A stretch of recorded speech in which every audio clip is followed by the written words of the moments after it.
Hindi cinema के पहले superstar Rajesh Khanna अपने दौर के सबसे सफल अभिनेताओं में से एक थे। लेकिन अपनी सफलता के साथ ही उनका अहंकारी स्वभाव भी चर्चा में रहा।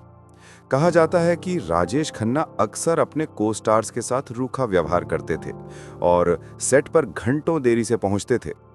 उन्हीं दिनों उनकी को स्टार हेमा मालिनी से भी उनके रिश्ते कुछ खास नहीं थे। बावजूद इसके दोनों ने साथ में 13 फिल्मों में काम किया। इसके पीछे की वजह थी डिंपल कपाड़िया और हेमा मालिनी की गहरी दोस्ती। हेमा मालिनी और डिंपल कपाड़िया की मुलाकात तब हुई जब डिंपल मात्र 16 साल की थीं और उन्होंने सुपरस्टार राजेश खन्ना से शादी की थी। हेमा उनसे 9 साल बड़ी थीं। दोनों अपनी अपनी निजी जिंदगी के संघर्षों से गुजर रही थीं, जिससे उनके बीच एक गहरा रिश्ता बन गया। हेमा मालिनी की जीवनी बियॉन्ड द ड्रीम गर्ल में हेमा ने बताया कि राजेश खन्ना अजीब तरह से बर्ताव करते थे और जब उन्होंने उन्हें कोई खास तवज्जो नहीं दी तो वे उन्हें घमंडी समझ बैठे। हेमा ने किताब में लिखा, ये बच्ची बड़ी सी साड़ी में लिपटी रहती थी, बालों का जूड़ा और कलाई तक चूड़ियां पहने। जल्द ही वो माँ बन गई थी। वे बहुत अकेली थी। राजेश दिन भर शूटिंग में व्यस्त रहते और शाम को दोस्तों के साथ देर रात तक पीते बैठते थे। उसके पास किसी से बात करने वाला कोई नहीं था।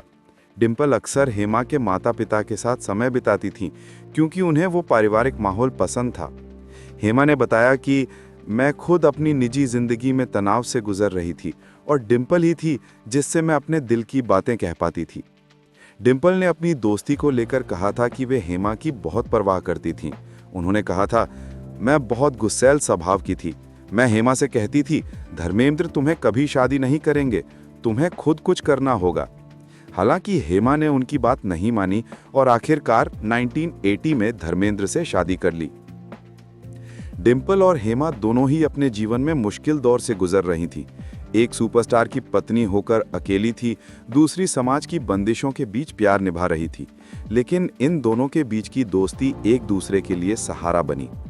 राजेश खन्ना और हेमा भले ही पेशेवर रूप से दूरी बनाए रखते रहे हों, लेकिन डिंपल कपाड़िया और हेमा मालिनी की दोस्ती उस दौर की सबसे खूबसूरत कहानियों में से एक बन गई।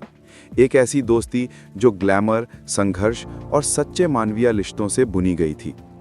दोस्तों, आपको हमारी ये वीडियो कैसी लगी कमेंट करके बताएं।